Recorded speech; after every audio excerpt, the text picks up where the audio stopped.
ਗੁਰੂ ਨਾਨਕ ਪਦ ਪੰਕਜ ਬੰਦਨ, ਪਦ ਪੰਕਜ ਬੰਦਨ। ਸਿਮਰਉ ਅੰਗਦ ਦੁਖ ਨਿਕੰਦਨ,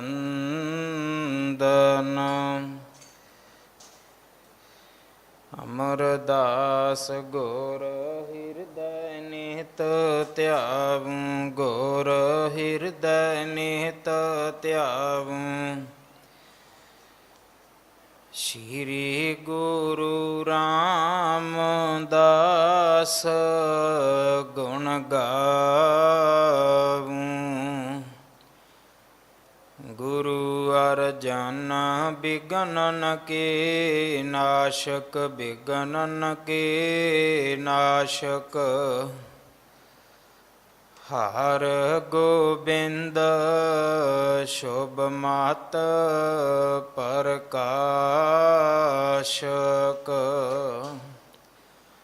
ਗੁਰੂ ਹਰਿ ਰਾਇ ਨਮੋ ਕਰ ਜੋਰੀ, ਨਮੋ ਕਰ ਜੋਰੀ। ਗੁਰੂ ਹਰਿ ਕ੍ਰਿਸ਼ਨ ਮਨਾਵੁ ਬਹੋਰੀ,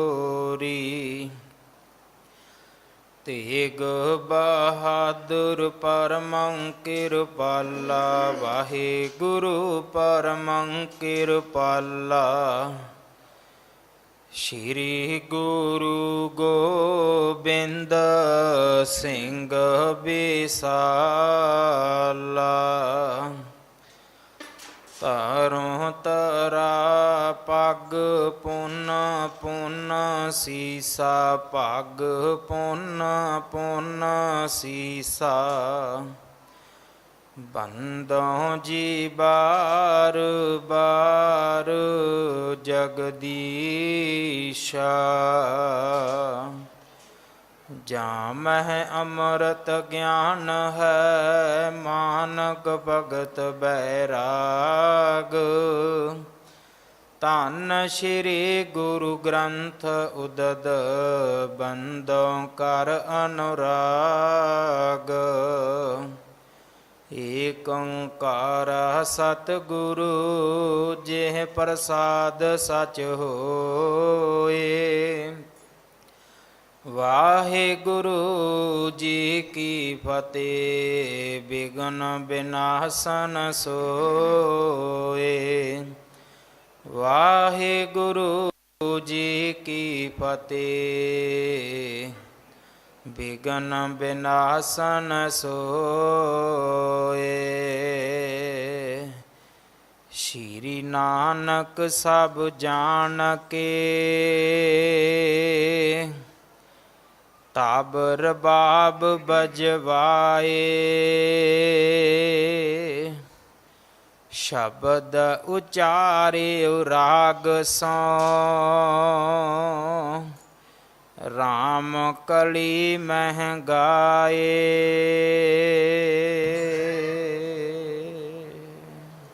ਵਾਹਿਗੁਰੂ ਜੀ ਕਾ ਖਾਲਸਾ, ਵਾਹਿਗੁਰੂ ਜੀ ਕੀ ਫਤਿਹ। ਗੁਰੂ ਦਰ ਤੇ ਹਾਜ਼ਰ ਗੁਰੂ ਸਵਾਰੇ ਖਾਲਸਾ ਜੀ, ਆਪ ਜੀ ਵਡਭਾਗੇ ਹੋ ਜੋ 8ਵੇਂ ਪਾਤਸ਼ਾਹ ਬਾਲਾ ਪ੍ਰੀਤਮ ਸਤਿਗੁਰੂ, ਜਿਸ ਡਿਠੈ ਸਭ ਦੁੱਖ ਜਾਏ, ਇਨ੍ਹਾਂ ਅਜ਼ਮਤਾਂ ਵਡਿਆਈਆਂ ਦੇ ਮਾਲਕ ਗੁਰੂ ਹਰਿਕ੍ਰਿਸ਼ਨ ਸਾਹਿਬ ਮਹਾਰਾਜ ਜੀ ਦੇ ਪਵਿੱਤਰ ਚਰਨ ਛੋਹ ਪ੍ਰਾਪਤ ਇਤਿਹਾਸਕ ਅਸਥਾਨ ਗੁਰਦੁਆਰਾ ਬੰਗਲਾ ਸਾਹਿਬ ਜੀ ਦੀ ਯਾਤਰਾ ਕਰਦੇ ਹਾਂ। ਜੁਗੋ ਜੁਗ ਅਟਲ ਛਤਰ ਚਵਰ ਤਖਤ ਦੇ ਮਾਲਕ ਧੰਨ ਧੰਨ ਧੰਨ ਸ੍ਰੀ ਗੁਰੂ ਗ੍ਰੰਥ ਸਾਹਿਬ ਪਾਤਸ਼ਾਹ ਮਹਾਰਾਜ ਜੀ ਦੇ ਹਜੂਰ ਮਨੁੱਖਾ ਜੀਵਨ ਦੀਆਂ ਘੜੀਆਂ ਨੂੰ ਸਫਲਾ ਕਰ ਰਹੇ ਹੋ। ਸਤਿਗੁਰੂ ਸਾਰਿਆਂ ਦੀ ਯਾਤਰਾ ਸਫਲ ਕਰਨ। ਹੁਣ ਸਮਾਂ ਹੈ ਗੁਰੂ ਦਰਬਾਰ ਦੇ ਨਿਯਮ ਅਨੁਸਾਰ ਗੁਰੂ ਇਤਿਹਾਸ ਦੀ ਚੱਲ ਰਹੀ ਲੜੀਵਾਰ ਕਥਾ ਦਾ ਆਪਣੀਆਂ ਮਨ ਬਿਰਤੀਆਂ ਇਕਾਗਰ ਕਰੋ। ਰਸਨਾ ਪਵਿੱਤਰ ਕਰ ਦੇ ਇੱਕ ਵਾਰ ਸਾਰੇ ਉਚਾਰਨ ਕਰੋ ਜੀ। ਸਤਨਾਮ ਵਾਹਿਗੁਰੂ ਜੀ। ਇਹ ਇਤਿਹਾਸ ਪਹਿਲੇ ਪਾਤਸ਼ਾਹ ਜਾਹਰ ਪੀਰ ਜਗਤ ਗੁਰੂ ਕੱਲ ਤਾਰਨ ਆਏ ਸ਼੍ਰੀ ਗੁਰੂ ਨਾਨਕ ਦੇਵ ਮਹਾਰਾਜ ਜੀ ਦਾ ਹੈ। ਪ੍ਰਸੰਗ ਹੈ ਸਤਿਗੁਰੂ ਜੀ ਨੇ ਦੂਸਰੀ ਉਦਾਸੀ ਰਾਏ ਭੋਏ ਦੀ ਤਲਵੰਡੀ, ਜਿਸ ਨੂੰ ਅੱਜ ਆਪਾਂ ਨਨਕਾਣਾ ਸਾਹਿਬ ਆਖਦੇ ਹਾਂ, ਇੱਥੋਂ ਆਪਣੇ ਘਰ ਤੋਂ ਆਰੰਭ ਕੀਤੀ ਹੈ। ਪਹਿਲਾਂ ਸਤਿਗੁਰੂ ਕੁਰੂਕਸ਼ੇਤਰ ਗਏ, ਜਿੱਥੇ ਸੂਰਜ ਗ੍ਰਹਿਣ ਦਾ ਮੇਲਾ ਸੀ। ਫਿਰ ਸਤਿਗੁਰੂ ਹਰਿਦੁਆਰ ਗਏ, ਜਿੱਥੇ ਇਸ਼ਨਾਨ ਦਾ ਪੁਰਬ ਮਨਾਇਆ ਜਾ ਰਿਹਾ ਸੀ। ਇੱਥੋਂ ਸਤਿਗੁਰੂ ਬ੍ਰਿੰਦਾਬਨ ਆਏ। ਇੱਥੇ ਵੀ ਮੇਲਾ ਲੱਗਿਆ ਹੋਇਆ ਸੀ। ਬਹੁਤ ਵੱਡੀ ਗਿਣਤੀ ਦੇ ਵਿੱਚ ਤੇ ਸਥਾਨ ਮੇਲਾ ਥੋ ਭਾਰੀ। ਪੁਰਬ ਲਖਿਓ ਆਏ ਨਰ ਨਾਰੀ, ਬ੍ਰਹਮਚਾਰੀ ਬੈਰਾਗੀ ਜਤੀ, ਬਹੁਤ ਵੈਸ਼ਨੋ ਦੇਸ਼ ਪਟ ਸਤੀ, ਤਪੀ ਔਰ ਸੰਨਿਆਸੀ ਆਏ। ਬ੍ਰਿਜ ਵਿਖੇ ਨਰ ਪੁੰਜ ਸੁਹਾਏ, ਸ਼੍ਰੀ ਗੁਰੂ ਨਾਨਕ ਅੰਤਰਜਾਮੀ, ਸਭ ਘਟ ਕੀ ਜਾਣਤ ਭੇ ਸੁਆਮੀ। ਹੁਣ ਬ੍ਰਿੰਦਾਬਨ ਵਿੱਚ ਕੀ ਸੀ? ਲੋਕ ਰਾਸ ਲੀਲਾ ਕਰਦੇ ਸਨ। ਇਸਤਰੀਆਂ ਪੁਰਖ ਰਲ ਕੇ ਕੋਈ ਰਾਧਾ ਬਣ ਗਈ, ਕੋਈ ਕ੍ਰਿਸ਼ਨ ਬਣ ਗਿਆ। ਇਹ ਜਿਹੜੇ ਸਵਾਂਗ ਰਚਦੇ ਸਨ, ਸਤਿਗੁਰੂ ਜੀ ਨੇ ਆਖਿਆ ਭਾਈ ਇਹ ਗਲਤ ਹੈ। ਪਰਸੋਂ ਵੀ ਦਾਸ ਨੇ ਕਥਾ ਨੂੰ ਰੋਕ ਕੇ ਬੇਨਤੀ ਕੀਤੀ ਸੀ ਕਿ ਜਿਹੜੇ ਮਹਾਨ ਅਵਤਾਰੀ ਪੁਰਖ ਹੁੰਦੇ ਨੇ, ਉਹਨਾਂ ਦੀਆਂ ਨਕਲਾਂ ਨਹੀਂ ਉਤਾਰੀਆਂ ਜਾ ਸਕਦੀਆਂ। ਇਹ ਬਹੁਤ ਕੁਝ ਹੋ ਵਰਤੇ ਹੈ, ਹੋ ਬੀਤੇ ਹੈ। ਜਿਨ੍ਹਾਂ ਲੋਕਾਂ ਨੇ ਰਾਮਾਇਣ ਮਹਾਭਾਰਤ ਵਿੱਚ ਰੋਲ ਕੀਤਾ ਹੈ, ਉਹਦੇ ਵਿੱਚੋਂ ਇੱਕ ਸੱਜਣ ਜਿਨ੍ਹਾਂ ਨੇ ਸ਼੍ਰੀ ਰਾਮ ਜੀ ਦਾ ਰੋਲ ਕੀਤਾ ਸੀ, ਮੈਂ ਉਹਦੀ ਖੁਦ ਬੈਠ ਕੇ ਇੰਟਰਵਿਊ ਸੁਣੀ ਹੈ। ਉਹ ਕਹਿੰਦਾ ਵੀ ਰਾਮਾਨੰਦ ਸਾਗਰ ਨੇ ਮੈਨੂੰ ਚੂਜ਼ ਤਾਂ ਕਰ ਲਿਆ, ਹੁਣ ਕਰੈਕਟਰ ਨਿਭਾਉਣਾ ਸੀ ਸ਼੍ਰੀ ਰਾਮ ਦਾ। ਕਹਿੰਦਾ ਮੈਨੂੰ ਸਿਗਰਟਾਂ ਪੀਣ ਦੀ ਆਦਤ ਬਹੁਤ ਸੀ, ਬੜੀ ਸਿਗਰਟ ਪੀਂਦਾ ਸੀ ਮੈਂ। ਹੁਣ ਕਿੱਥੇ ਸ਼੍ਰੀ ਰਾਮਚੰਦਰ, ਕਿੱਥੇ ਸਿਗਰਟਾਂ ਪੀਣ ਵਾਲਾ ਐਕਟਰ। ਕਹਿੰਦਾ ਠੀਕ ਹੈ, ਸਮਾਂ ਪਾ ਕੇ ਮੇਰੀ ਸਿਗਰਟ ਛੁੱਟ ਗਈ, ਪਰ ਕਹਿੰਦਾ ਉਸ ਤੋਂ ਬਾਅਦ ਅਸੀਂ ਖੁਦ ਸ਼ਰਮਸਾਰ ਹੁੰਦੇ ਸੀ ਜਦੋਂ ਕਿਤੇ ਕਿਸੇ 에ਅਰਪੋਰਟ ਤੇ ਕਿਸੇ ਕਹਿਣਾ ਪੈਰੀ ਹੱਥ ਲਾ ਕੇ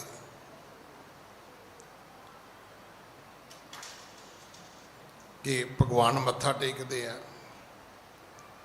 ਫਿਰ ਸਮਝ ਆਉਂਦੀ ਸੀ ਵੀ ਅਸੀਂ ਤਾਂ ਐਕਟਰ ਆ, ਭਗਵਾਨ ਕਿੱਥੋਂ ਆ। ਤਾਂ ਇਸ ਚੀਜ਼ ਦਾ ਗੁਰੂ ਜੀ ਨੇ ਖੁਦ ਵਿਰੋਧ ਕੀਤਾ ਸੀ। ਇਹ ਕਥਾ ਆਪਾਂ ਲੜੀਵਾਰ ਸੁਣ ਰਹੇ ਹਾਂ। ਇੱਥੇ ਫਿਰ ਸਤਿਗੁਰੂ ਜੀ ਨੇ ਇੱਕ ਸ਼ਬਦ ਉਚਾਰਿਆ। ਸ਼ਬਦ ਦਾ ਜਿਹੜਾ ਕਾਵ ਸਰੂਪ ਹੈ ਉਹ ਅਸ਼ਟਪਦੀ ਹੈ, 8 ਬੰਦ ਨੇ।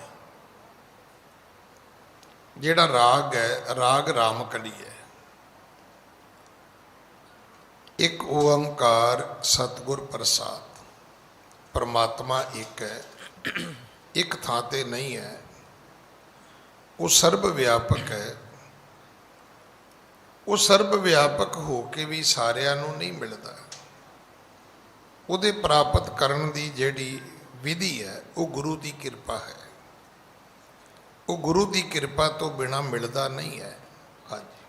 ਸੋਈ ਚੰਦ ਚੜੇ ਸੇ ਤਾਰੇ, ਸੋਈ ਦਿਨ ਯਾਰ ਤਪਤ ਰਹੈ। ਸਤਿਗੁਰੂ ਕਹਿਣ ਲੱਗੇ ਉਹੀ ਚੰਦ ਨੇ, ਉਹੀ ਤਾਰੇ ਨੇ, ਉਹੀ ਸੂਰਜ ਹੈ। ਹਾਂਜੀ। ਸਾ ਧਰਤੀ ਸੋ ਪਵਨ ਚੁਲਾਰੇ, ਜੁਗ ਜੀ ਖੇਲੈ ਥਾਵ ਕੈਸੇ। ਜਦੋਂ ਧਰਤੀ ਉਹੀ ਹੈ, ਹਵਾ ਉਹੀ ਹੈ, ਚੰਦਰਮਾ ਤਾਰੇ ਸੂਰਜ ਉਹ ਨੇ, ਤੇ ਯੁੱਗ ਕਿਵੇਂ ਬਦਲ ਗਏ ਭਾਈ? ਯੁੱਗਾਂ ਦੀ ਗੱਲ ਤੁਸੀਂ ਕਿਵੇਂ ਮੰਨ ਲਈ? ਜਿਸ ਗੁਰੂ ਦੇ ਘਰ ਵਿੱਚ ਤੁਸੀਂ ਬੈਠੇ ਹੋ, ਸਤਿਗੁਰੂ ਨੇ ਯੁੱਗ ਦਾ ਸੁਭਾਅ ਲਿਖਿਆ, ਸਮਾਂ ਨਹੀਂ ਲਿਖਿਆ। ਸਤਿਯੁਗ ਰਥ ਸੰਤੋਖ ਕਾ। ਜਦੋਂ ਤੁਸੀਂ ਸੰਤੋਖੀ ਹੋ ਤੇ ਧਰਮ ਅੱਗੇ ਰਥਵਾ। ਤੁਹਾਡੇ ਜੀਵਨ ਵਿੱਚ ਕੋਈ ਤ੍ਰਿਸ਼ਨਾ, ਕੋਈ ਭੁੱਖ ਨਹੀਂ, ਔਰ ਤੁਸੀਂ ਇੱਕ ਪ੍ਰਿੰਸੀਪਲ ਬਣਾ ਲਿਆ ਵੀ ਮੈਂ ਧਰਮ ਅਨੁਸਾਰ ਜਿਉਣਾ ਹੈ, ਭਾਵੇਂ ਰੋਟੀ ਅੱਧੀ ਖਾਣੀ ਪਵੇ, ਭਾਵੇਂ ਮੈਨੂੰ ਆਪਣਾ ਬੰਦ ਕਟਾਉਣਾ ਪਵੇ। ਤਾਂ ਸਤਿਗੁਰੂ ਕਹਿੰਦੇ ਤੁਸੀਂ ਸਤਿਯੁਗੀ ਹੋ ਭਾਈ। ਕਲਯੁਗ ਰਥ ਅਗਨ ਕਾ ਕੂੜ ਅਗੇ ਰਥਵਾ। ਤੇ ਜਦੋਂ ਤੁਹਾਡੇ ਜੀਵਨ ਵਿੱਚ ਭੁੱਖ ਹੀ ਭੁੱਖ ਹੈ, ਭੁੱਖ ਹੀ ਭੁੱਖ ਹੈ। ਆਪਾਂ ਹੁਣ ਵੇਖ ਹੀ ਰਹੇ ਹਾਂ, ਆ ਜਿਹੜੇ ਕਿਸਾਨ ਬੈਠੇ ਨੇ, ਇਹ 2 ਵਿਅਕਤੀਆਂ ਦੀ ਜਾਨ ਨੂੰ ਰੋ ਰਹੇ ਨੇ ਬੈਠੇ। ਇੱਕ ਅਦਾਨੀ, ਇੱਕ ਅੰਬਾਨੀ ਹੈ। ਪੁੱਛੋ ਵੀ ਕਿੰਨੀ ਕੁ ਅਗਨੀ ਹੈ ਤੁਹਾਡੇ ਅੰਦਰ, ਵੀ ਕਿੰਨੀ ਕੁ ਭੁੱਖ ਹੈ? ਕਿੰਨੇ ਬੱਚੇ ਨੇ ਤੁਹਾਡੇ? ਉਹਨਾਂ ਨੂੰ ਕਿੰਨੇ ਕਿੰਨੇ ਹਜ਼ਾਰ ਲੱਖ ਕਰੋੜ ਚਾਹੀਦਾ? ਲੈ ਲਓ, ਬਾਕੀ ਵੰਡ ਦਿਓ ਗਰੀਬਾਂ 'ਚ।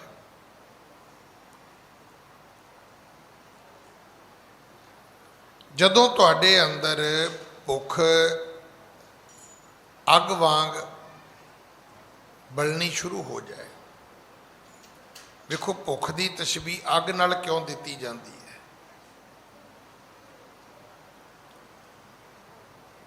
ਤੁਸੀਂ ਕਿਸੇ ਥਾਂ ਪਾਣੀ ਭਰੋਗੇ ਨਾ, ਅਖੀਰ ਭਰ ਜਾਏਗਾ। ਹਵਾ ਭਰੋਗੇ, ਹਵਾ ਵੀ ਭਰ ਜਾਏਗੀ। ਹੁਣ ਗੁਬਾਰੇ 'ਚ ਹਵਾ ਭਰੀ ਜਾਓ, ਭਰੀ ਜਾਓ, ਭਰੀ ਜਾਓ। ਟਾਇਰ ਵਿੱਚ ਹਵਾ ਭਰੀ ਜਾਓ, ਭਰੀ ਜਾਓ। ਕੀ ਹੋਏਗਾ? ਅਖੀਰ ਬਲਾਸਟ ਹੋ ਜਾਏਗਾ। ਬਹੁਤੀ ਹਵਾ ਭਰਿਆ ਗੱਡੀਆਂ ਦੇ ਟਾਇਰ ਨਹੀਂ ਫਟ ਜਾਂਦੇ? ਫਟ ਜਾਂਦੇ ਨੇ। ਕਈ ਵਾਰੀ ਤੇ ਹਵਾ ਭਰਦੇ ਫਟ ਜਾਂਦੇ ਨੇ। ਹਵਾ ਭਰਨ ਵਾਲਾ ਬੰਦਾ ਵੀ ਨਹੀਂ ਬਚਦਾ। ਗੁਬਾਰੇ 'ਚ ਹਵਾ ਭਰੀ ਜਾਓ, ਭਰੀ ਜਾਓ, ਭਰਦੇ ਫਟ ਜਾਂਦਾ।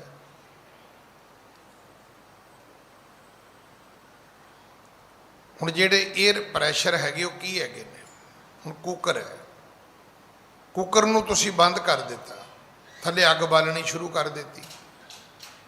ਜਦੋਂ ਉਹਦੇ ਅੰਦਰ ਭਾਪ ਬਣਨੀ ਸ਼ੁਰੂ ਹੋਏਗੀ, ਜੇ ਉਹ ਵਿਸਲ ਉੱਪਰ ਨਾ ਉੱਠੀ, ਹਵਾ ਬਾਹਰ ਨਾ ਨਿਕਲੀ, ਤੇ ਕੀ ਹੁੰਦਾ ਹੈ? ਪੂਰੇ ਦਾ ਪੂਰਾ ਕੁੱਕਰ ਫਟਦਾ ਹੈ। ਤੇ ਕਈ ਵਾਰੀ ਘਰ ਵਾਲੀ ਰਿੰਨਣ ਪਕਾਉਣ ਵਾਲੀ ਸੁਆਣੀ ਵੀ ਨਾਲ ਹੀ ਲੈ ਜਾਂਦਾ ਹੈ। ਹਵਾ ਭਰੋ, ਪਾਣੀ ਭਰੋ, ਭਰ ਜਾਂਦਾ ਹੈ। ਉਹਦੀ ਇੱਕ ਸੀਮਾ ਹੈ। ਅੱਗ ਦੀ ਕੋਈ ਸੀਮਾ ਨਹੀਂ ਹੈ।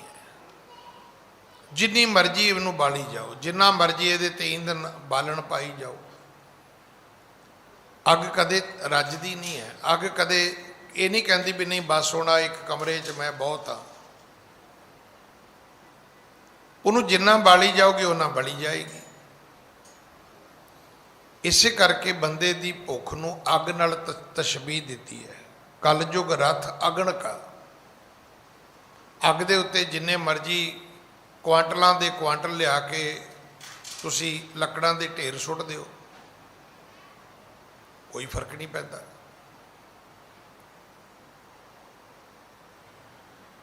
ਫਿਰ ਜਦੋਂ ਭੁੱਖ ਅੱਗ ਵਰਗੀ ਹੋ ਗਈ ਤੇ ਕੂੜ ਅਗੇ ਰਥਵਾ। ਅੱਜ ਜਦੋਂ ਸਾਡੇ ਅੰਦਰ ਪਦਾਰਥਾਂ ਦੀ ਭੁੱਖ ਹੈ ਤੇ ਤੁਸੀਂ ਯਕੀਨ ਕਰੋਗੇ ਅਸੀਂ ਸਾਰੇ ਮੰਨਦੇ ਹਾਂ ਵੀ ਨਹੀਂ ਥੋੜਾ ਬਹੁਤਾ ਝੂਠ ਤੇ ਚੱਲਦਾ ਹੀ ਹੈ, ਥੋੜਾ ਬਹੁਤਾ ਤੇ ਝੂਠ ਬੋਲਣਾ ਹੀ ਪੈਂਦਾ। ਅੱਜ ਸਾਡੇ ਵਿੱਚ ਝੂਠ ਪਾਪ ਨਹੀਂ ਹੈ, ਸਾਡੇ ਵਿੱਚ ਝੂਠ ਇੱਕ ਟਿਕਟ ਹੈ ਜਿਹਦਾ ਜਿੰਨਾ ਚੱਲਦਾ ਉਹ ਚਲਾਈ ਜਾਂਦਾ। ਸਾਡੇ ਵਿੱਚ ਝੂਠ ਇੱਕ ਛੜਯੰਤਰ ਹੈ, ਬਹੁਤ ਅੱਛਾ ਕੰਮ ਕਰ ਰਿਹਾ ਹੈ। ਜਦੋਂ ਤੁਸੀਂ ਝੂਠ ਦੀ ਕਮਾਈ ਖਾਓਗੇ ਤੇ ਅੱਗ ਵਰਗੇ ਭੁੱਖੇ ਹੋ ਜਾਓਗੇ, ਫਿਰ ਸਮਝ ਲੈਣਾ ਹੁਣ ਤੁਸੀਂ ਕਲਯੁਗੀ ਹੋ। ਇਹ ਤੇ ਕਿਤੇ ਜਾ ਕੇ ਤੇ ਬੰਦਾ ਕਵੇ ਨਾ ਵੀ ਨਹੀਂ ਮੈਨੂੰ ਹੋਰ ਨਹੀਂ ਚਾਹੀਦਾ ਜੀ ਬਸ। ਅੱਜ ਤੁਸੀਂ ਲੰਗਰ ਹਾਲ 'ਚ ਬਹਿ ਜਾਓ, ਜਲੇਬੀਆਂ ਆ ਗਈਆਂ, ਤੁਸੀਂ ਕਹੋਗੇ ਵੀ ਨਹੀਂ ਭਾਈ ਸਾਹਿਬ ਮੈਂ ਇੱਕ ਜਲੇਬੀ ਲੈ ਲਈ ਬਹੁਤ ਹੈ। ਤੁਸੀਂ ਉਸੇ ਵੇਲੇ ਪਰਸ 'ਚੋਂ ਰੁਮਾਲ ਕੱਢ ਲੈਣਾ ਵੀ ਚਲੋ ਸ਼ਾਮੀ ਚਾਹ ਨਾਲ ਖਾ ਲਾਂਗੇ। ਪਰ ਭੁੱਖ ਦੀ ਕੋਈ ਸੀਮਾ ਹੀ ਨਹੀਂ ਹੈ। ਗੁਰਦੁਆਰੇ ਲੰਗਰ ਖਾਧਾ ਮੁੜ ਕੇ ਨਾਲ ਚੁੱਕ ਤੁਰੇ। ਨਹੀਂ ਤੇ ਚਾਹੀਦਾ ਇਹ ਹੈ ਵੀ ਮੈਂ ਖਾ ਲਿਆ ਜੀ, ਬਾਕੀ ਜਿਹੜਾ ਕੋਈ ਇੱਥੇ ਆਏਗਾ ਤੁਸੀਂ ਉਹਨੂੰ ਛਕਾਓ। ਕਵੇ ਵੀ ਕੋਈ ਭਾਈ ਸਾਹਿਬ ਲੈ ਜਾਓ, ਤੁਸੀਂ ਕਹੋ ਜੀ ਨਹੀਂ ਆਪੇ ਜਿਹਨੇ ਖਾਣਾ ਹੋਏਗਾ ਉਹ ਇੱਥੇ ਆ ਜਾਏਗਾ। ਇਸ ਗੁਰੂ ਘਰ ਵਿੱਚ ਆਇਆ ਕੋਈ ਖਾਲੀ ਨਹੀਂ ਮੁੜਨਾ ਚਾਹੀਦਾ।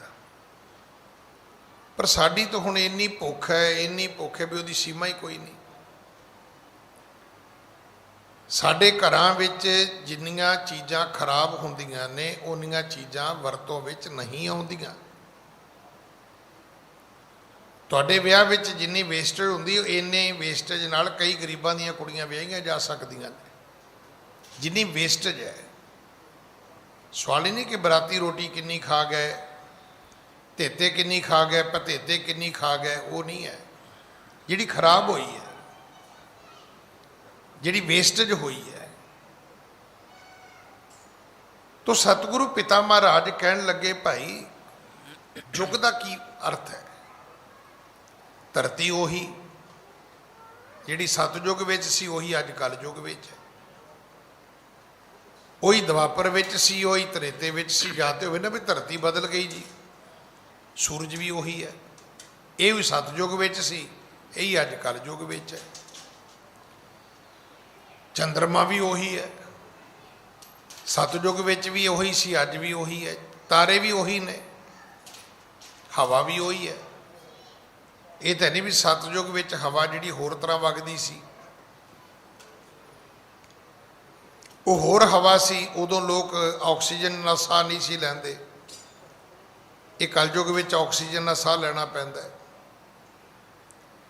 ਇੱਥੇ ਸਤਿਗੁਰੂ ਨੇ ਇਸ ਗੱਲ ਦਾ ਖੰਡਨ ਕੀਤਾ ਹੈ ਕਿ ਯੁੱਗਾਂ ਨੂੰ ਸਮੇਂ ਨਾਲ ਨਾ ਜੋੜੋ, ਯੁੱਗਾਂ ਨੂੰ ਆਪਣੇ ਸੁਭਾਅ ਨਾਲ ਜੋੜੋ।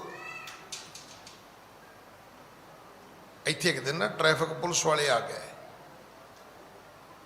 ਉਹ ਚਾਹੁੰਦੇ ਸੀ ਵੀ ਜਿਹੜੀ ਪਾਰਕਿੰਗ ਹੈ ਇਹ ਵਨ ਵੇ ਹੋ ਜਾਏ ਸਾਰੀ, ਵਿਜੈ ਸਿੰਘ ਰੋਡ ਵਾਲੇ ਪਾਸਿਓਂ ਸਾਰੀਆਂ ਗੱਡੀਆਂ ਆਉਣ, ਬਾਬਾ ਖੜਕ ਸਿੰਘ ਰੋਡ ਵਾਲੇ ਪਾਸੇ ਨਿਕਲ ਜਾਣ। ਉਥੋਂ ਲਾਲ ਬੱਤੀ ਖਤਮ ਹੋ ਜਾਏ, ਇਧਰੋਂ ਟ੍ਰੈਫਿਕ ਖਤਮ ਹੋ ਜਾਏ। ਉਹ ਕਰਦੇ ਕਰਦੇ ਗੱਲ ਚੱਲ ਪਈ। ਕਹਿੰਦੇ ਜੀ ਆ ਜਿਹੜਾ ਪਟੇਲ ਚੌਂਕ ਹੈ ਨਾ, ਉੱਥੇ ਇੱਕ ਸਾਡਾ ਸਿਪਾਹੀ ਖਲੋਂਦਾ ਹੈ, ਨਾਲ ਉਹਦੇ ਡੀਸੀਪੀ ਵੀ ਸੀ। ਇੰਸਪੈਕਟਰ ਦੇ ਨਾਲ। ਕਹਿੰਦਾ ਜੀ ਅਸੀਂ ਉਹਦਾ ਨਾਂ ਪਾਇਆ ਟ੍ਰੈਫਿਕ ਪੁਲਿਸ ਵਿੱਚ, ਪੂਰੀ ਟ੍ਰੈਫਿਕ ਪੁਲਿਸ ਦੇ ਵਿੱਚ ਉਹਦਾ ਕੀ ਨਾਂ ਹੈ? ਕਹਿੰਦੇ ਮੋਕਸ਼ ਨੂੰ ਪ੍ਰਾਪਤ ਹੋ ਚੁੱਕਿਆ ਹੈ। ਮੋਕਸ਼ ਨੂੰ ਮਤਲਬ ਕਹਿੰਦੇ ਉਹਨੇ ਰਿਸ਼ਵਤ ਲੈਣੀ ਹੀ ਨਹੀਂ, ਉਹਨੂੰ ਜਿੱਥੇ ਮਰਜ਼ੀ ਲਾ ਦੇ, ਉਹਨੇ ਕਦੇ ਨਹੀਂ ਕਹਿਣਾ ਜੀ ਮੈਂ ਡਿਊਟੀ ਨਹੀਂ ਕਰਨੀ। ਕਹਿੰਦੇ ਉਹਨੇ ਪਟੇਲ ਚੌਂਕ ਲਾਇਆ ਹੈ, ਤੁਸੀਂ ਜਦੋਂ ਮਰਜ਼ੀ ਚੱਲ ਜਾਓ, ਖਲੋਤਾ ਹੋਏਗਾ ਉੱਥੇ। ਉਹਨੇ ਰਿਸ਼ਵਤ ਲੈਣੀ ਹੀ ਨਹੀਂ। ਇਹ ਨਹੀਂ ਕਿ ਲੋਕ ਉਹਨੂੰ ਦਿੰਦੇ ਨਹੀਂ, ਉਹਨੇ ਕਹਿੰਦਾ ਮੈਂ ਲੈਣੀ ਨਹੀਂ, ਮੇਰੇ ਬੱਚੇ ਵੈਲ ਸੈਟਲ ਨੇ, ਮੈਂ ਕੀ ਕਰਨੀ ਹੈ। ਕਹਿੰਦਾ ਅਸੀਂ ਟ੍ਰੈਫਿਕ ਪੁਲਿਸ ਦੇ ਵਿੱਚ ਉਹਦਾ ਨਾਂ ਪਾਇਆ ਵੀ ਇਹ ਮੋਕਸ਼ ਨੂੰ ਹਾਸਲ ਹੋ ਗਿਆ। ਅੱਜ ਵੀ ਇਸ ਧਰਤੀ ਤੇ ਉਹ ਲੋਕ ਹੈਗੇ ਨੇ ਜਿਹੜੇ ਸੰਤੋਖੀ ਨੇ ਤੇ ਧਰਮ ਦੇ ਮੁਤਾਬਕ ਜਿਉਂਦੇ ਨੇ। ਸਾਡੇ ਵਰਗੇ ਵੀ ਹੈਗੇ ਨੇ, ਕਲਯੁਗੀ ਨੇ, ਭੁੱਖੀ ਭੁੱਖੇ ਜਿੰਨਾ ਮਰਜ਼ੀ ਮਾਲ ਆਉਣ ਦਿਓ ਤੇ ਝੂਠ ਜਿੰਨਾ ਮਰਜ਼ੀ ਬੁਲਾ ਲਓ। ਇਹ ਸਤਿਗੁਰੂ ਦੀ ਬਾਣੀ 'ਚ ਲਿਖਿਆ ਹੈ। ਵੇਖੋ, ਇਹ ਮਤ ਸੋਚਣਾ ਮੈਂ ਤੁਹਾਨੂੰ ਕਹਿਣਾ ਤੁਸੀਂ ਮੈਨੂੰ ਕਹਿੰਦੇ ਹੋ, ਨਹੀਂ, ਇਹ ਬਾਣੀ 'ਚ ਲਿਖਿਆ ਹੈ, ਪਾਪਾਂ ਬਾਝੋਂ ਹੋਵੇ ਨਾਹੀ, ਬਿਨਾ ਪਾਪ ਕੀਤਿਆਂ ਮਾਇਆ ਇਕੱਠੀ ਨਹੀਂ ਜਿਉਣੀ। ਇੱਕ ਐਸਾ ਯੂਨੀਵਰਸਲ ਟਰੁੱਥ ਹੈ, ਜਿੱਥੋਂ ਤੱਕ ਮਰਜ਼ੀ ਤੁਰੇ ਜਾਓ, ਮੋਇਆ ਸਾਥ ਨਾ ਜਾਈ। ਮਰਿਆ ਕਿਸੇ ਦੇ ਨਾਲ ਨਹੀਂ ਜਾਂਦੀ, ਪਾਪ ਤੋਂ ਬਿਨਾ ਇਕੱਠੀ ਨਹੀਂ ਹੁੰਦੀ। ਹਾਂਜੀ। ਜੀਵਨ ਤਲਬ ਨਿਵਾਰ, ਹੋਵੈ ਪੁਰਵਾਣਾ ਕਰੇ ਤਿਗਾਣਾ, ਕਲ ਲਖਣ ਵਿਚਾਰ।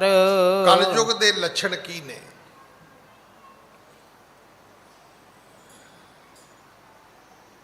ਦੂਸਰਿਆਂ ਦੇ ਉੱਤੇ ਜ਼ੁਲਮ ਕਰਨਾ, ਦੂਸਰਿਆਂ ਦੇ ਉੱਤੇ ਜ਼ੋਰ ਜ਼ਬਰਦਸਤੀ ਕਰਨੀ, ਇਹ ਕਲਯੁਗ ਹੈ। ਅੱਜ ਤੁਸੀਂ ਵੇਖ ਲਓ, ਅਸੀਂ ਆਪ ਮੰਨਦੇ ਹਾਂ ਵੀ ਡਾਢੇ ਦਾ ਸਤੀ ਵੀ 100 ਹੈ। ਵੈਸੇ ਬਜ਼ੁਰਗਾਂ ਦਾ ਸਤੀ ਵੀ 140 ਹੁੰਦਾ ਸੀ, ਪਰ ਤਕੜੇ ਤਾਂ ਇਦਾਂ ਹੀ ਹੈ। ਅੱਜ ਜੋ ਕੁਝ ਅਸੀਂ ਅੱਜ ਵੇਖ ਰਹੇ ਹਾਂ, ਜੋ ਵਰਤਾਰਾ ਅੱਜ ਸਾਡੇ ਸਾਹਮਣੇ ਹੈ, ਇਦਾਂ ਹੀ ਹੈ।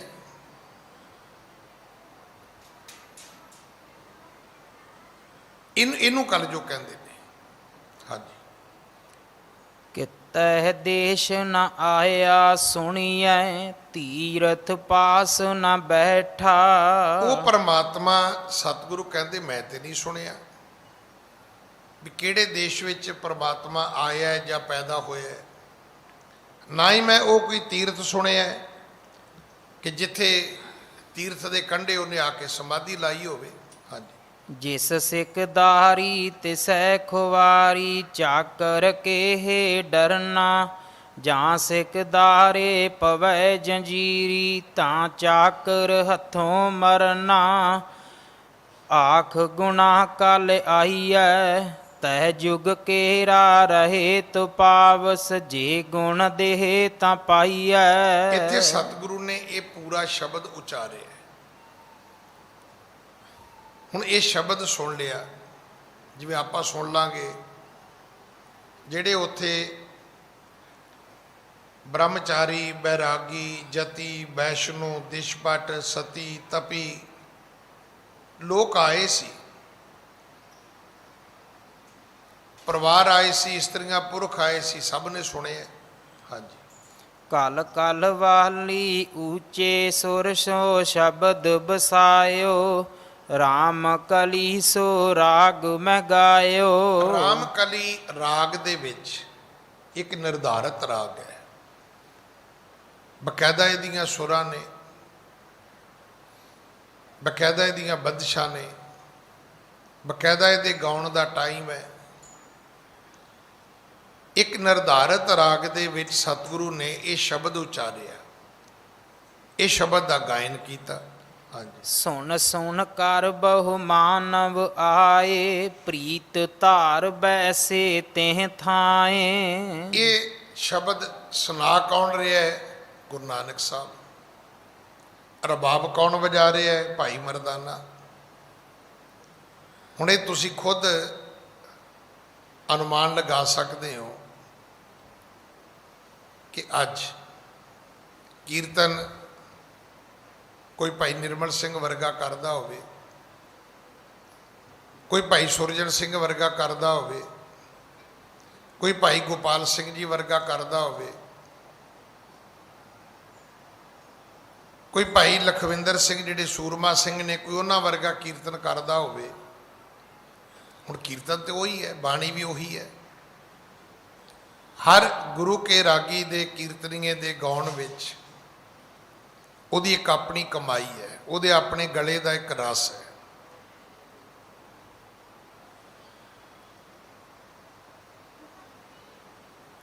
ਹੁਣ ਕੀਰਤਨ ਗੁਰੂ ਨਾਨਕ ਸਾਹਿਬ ਨੇ ਖੁਦ ਕੀਤਾ ਹੈ। ਤੁਸੀਂ ਅਨੁਮਾਨ ਲਗਾਓ ਵੀ ਉਹ ਵਕਤ ਕੈਸਾ ਹੋਏਗਾ। ਨਤੀਜਾ ਇਹ ਨਿਕਲਿਆ ਕਿ ਸੁਣ ਸੁਣ ਕਰ ਬਹੁ ਮਾਨਵ ਆਏ, ਪ੍ਰੀਤ ਧਾਰ ਬੈਸੇ ਤੈ ਥਾਏ। ਜਿਹਦੇ ਜਿਹਦੇ ਕੰਨਾਂ ਵਿੱਚ ਆਵਾਜ਼ ਗਈ ਹੈ ਉਹ ਇੱਧਰ ਨੂੰ ਹੀ ਤੁਰਿਆ ਹੈ। ਜਿੱਥੇ ਸਤਿਗੁਰੂ ਜਮਨਾ ਦੇ ਕੰਢੇ ਬੈਠੇ ਸੀ, ਇਹਦਾ ਨਾਂ ਕਲੰਦਰੀ ਵੀ ਹੈ, ਉਥੇ ਭੀੜ ਇਕੱਠੀ ਹੋ ਗਈ।